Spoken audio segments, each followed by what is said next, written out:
Saludar al profesor Jorge Araneda, él es doctor en Relaciones Internacionales de Medio Oriente de la Universidad de Ankara y también es director ejecutivo del Intérprete Digital. Profesor Jorge, buenos días y gracias por acompañarnos en Radio UNA.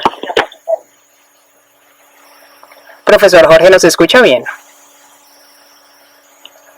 Bueno, mientras retomamos la comunicación con el profesor Jorge Araneda, Sonia, ¿le parece? Vamos a comentar otras noticias que se han desarrollado en Medio Oriente. Sí, señora, pues le cuento que la Oficina de Coordinación de Asuntos Humanitarios de la ONU aseguró que en Yemen más de 70 niños perdieron la vida a causa de la rubiola que se ha registrado desde enero hasta la fecha.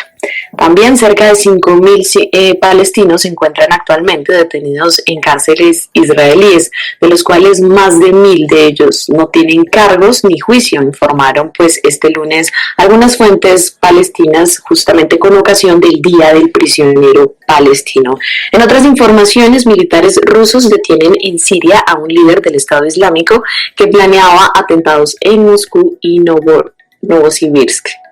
Y por último, Arabia Saudí excluyó a Marruecos en la cumbre de Jeddah sobre Siria. Ya tenemos de nuevo comunicación con el profesor Jorge Araneda. Profesor, ¿nos escucha bien?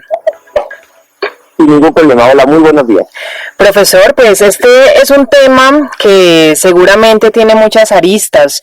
¿Cuál cree usted que sería la vía para que los conflictos en Medio Oriente lleguen a su fin? Particularmente, como ustedes muy bien mencionaron, existe hoy en día una nueva percepción sobre lo que tiene que ver con Medio Oriente, y esto, para que la audiencia lo tenga un poco claro, esto fue un subproducto de algo que Estados Unidos trató de hacer, que son los acuerdos de Abraham, que trataba de normalizar las relaciones de Israel con los diferentes estados, pero también obligó a los estados árabes, particularmente, a que resolvieran sus conflictos de forma autónoma, sin tener particularmente que estar Estados Unidos presente. Y eso obligó a que la mayoría de los países, que no son particularmente democracias liberales como en Latinoamérica, tuviesen que sentarse y con sus propias posibilidades tratar de llegar a acuerdos, en la mayoría de los casos bilaterales, en tanto de que acuerdos de mayor magnitud, acuerdos entre diferentes potencias regionales o entre diferentes actores mucho más complejos. El caso particular de los acuerdos entre Irán y la Arabia Saudita tienen que ver con acuerdos bilaterales en donde ambos actores se vieron enfrascados en un conflicto y saben que con la retirada de Estados Unidos, si no tienen canales de comunicación abiertos, esto podría escalar y llegar a un punto de no retorno. Igual que los conflictos que particularmente ustedes mencionaban entre Turquía y Egipto, con la salida de actores europeos de Libia, se encontraron en un punto muerto y lógicamente ambos dos ahora ven que los acuerdos en torno de crear una zona exclusiva económica o una nueva limitación marítima en donde tanto Turquía y Egipto pueden explotar nuevos recursos naturales, en el entendido de que ambas economías están pasando por una de sus mayores crisis económicas, parece mucho más rentable que esperar a que Estados Unidos venga, o otro actor, a resolver los conflictos entre ellos. Profesor, hay un fenómeno dentro de todo el análisis que se hace de la región y es que lo han denominado como terroristas que envejecen, y es que ya, digamos, los jóvenes o los adolescentes no están interesados en participar en actividades o en grupos como Al-Qaeda o como ISIS. ¿Esto es cierto y qué tanto realmente disminuiría los índices de violencia en la región? Me acuerdo en otra entrevista que tuve con ustedes y yo les trataba de explicar particularmente o de subrayar el giro que ha tomado actualmente, por ejemplo, Turquía y su relación con la hermandad musulmana en Egipto. Hoy en día lo que estamos viviendo no es un islamismo clásico o un yihadismo clásico, en donde la idea era tomarse el gobierno, ya sea por un golpe de Estado o por movimientos sociales. Hoy día ya tenemos más de 100 años de partidos formados, formando cuadros bien institucionalizados que provienen de una corriente islamista. Por lo tanto, hoy en día estamos viendo más que nada una consolidación de partidos neoislamistas en donde ya se han acomodado dentro del aparataje nacional con partidos políticos y desde ahí tratan de levantar lógicamente propuestas políticas que provienen de un plan político, dejando de lado y lógicamente ya abandonando los caminos del yihadismo o de la violencia extrema, en tanto que vieron con sus propios ojos como en cada uno de los países en donde lógicamente pudieron llegar al poder, fueron contrarrestados y tuvieron una represión bastante sanguinaria por parte del Estado. Por lo tanto, yo no diría de que el yihadismo ha envejecido, sino que particularmente ha tomado un cariz mucho más conservador en el ámbito político.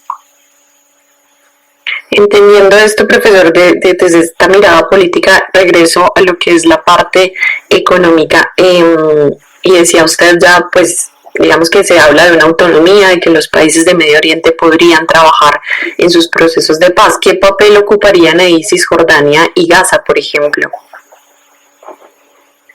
Cisjordania y Gaza hoy en día son problemas que lamentablemente para la mayoría de los países que conforman la Liga Árabe y para la mayoría de los países en general árabes se consideran por fuera de lo que tiene que ver con sus prioridades, que es la política doméstica y las crisis económicas y sociales que viven cada uno de esos países.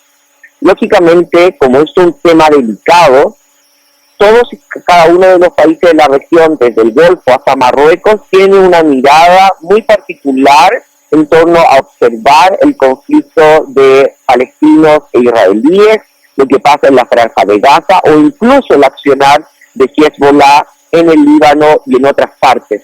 Pero cada uno de estos países, a excepción quizás de Jordania, que se ve afectado directamente, cada uno de ellos está enfocado en lo que tiene que ver con la consolidación para resolver problemas de su política doméstica. De otra forma, no se entendería cómo hoy en día Turquía, que no solamente rompió lazos con Egipto desde el 2013, acusando a Egipto de ser el asesino de Mohamed Morsi, que fue lógicamente el presidente que llega liderando la hermandad musulmana, hoy en día aparezcan de la mano y firmando acuerdos no solamente bilaterales, económicos, sino de cooperación militar entre ambos países. La política doméstica y los problemas de la política doméstica están sobre la mesa, más allá de las problemáticas regionales que lógicamente están afectando a aliados o incluso enemigos dentro de la misma región. Entiendo, profesor. Y analizando todos estos hechos, le reitero la pregunta: ¿se vienen nuevos cambios, se vienen aires de paz para la región de Medio Oriente en general? Yo creo que habría que esperar dos situaciones bastante específicas. Primero, ¿cuál va a ser el cariz de Arabia Saudita en la región cuando el príncipe se vuelva rey, tome el poder? Y en segundo lugar, y quizás con más ahínco, habría que esperar las elecciones sentenciadas, que ya estamos a menos de un mes, es el 14 de mayo, y que lógicamente daría un revés en las políticas de casi 20 años de la AKP a manos del presidente Erdogan, y lógicamente cómo la oposición se movilizaría en términos de su política exterior, cómo se vería enfrentado Siria, que lógicamente Turquía tiene presencia militar efectiva dentro de Siria, cómo se vería su presencia en Libia y cómo lograría o no normalizar sus relaciones tanto con la OTAN, con los países europeos, y se alejaría lógicamente de un bloque mucho más cercano a lo que tiene que ver con Rusia y China.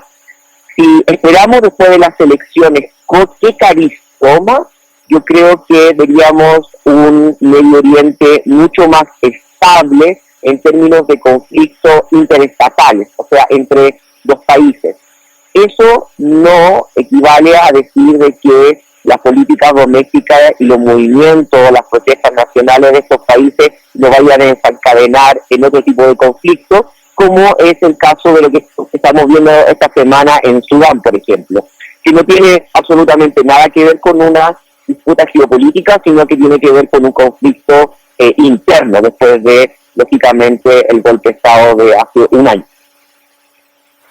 Era el análisis del profesor Jorge Araneda, doctor en Relaciones Internacionales en Medio Oriente y también director ejecutivo del Intérprete Digital, acerca sobre los posibles nuevos escenarios de paz en Medio Oriente. Profesor Jorge, gracias por habernos acompañado en Radio UNAL. Un placer. Muchísimas gracias por el espacio.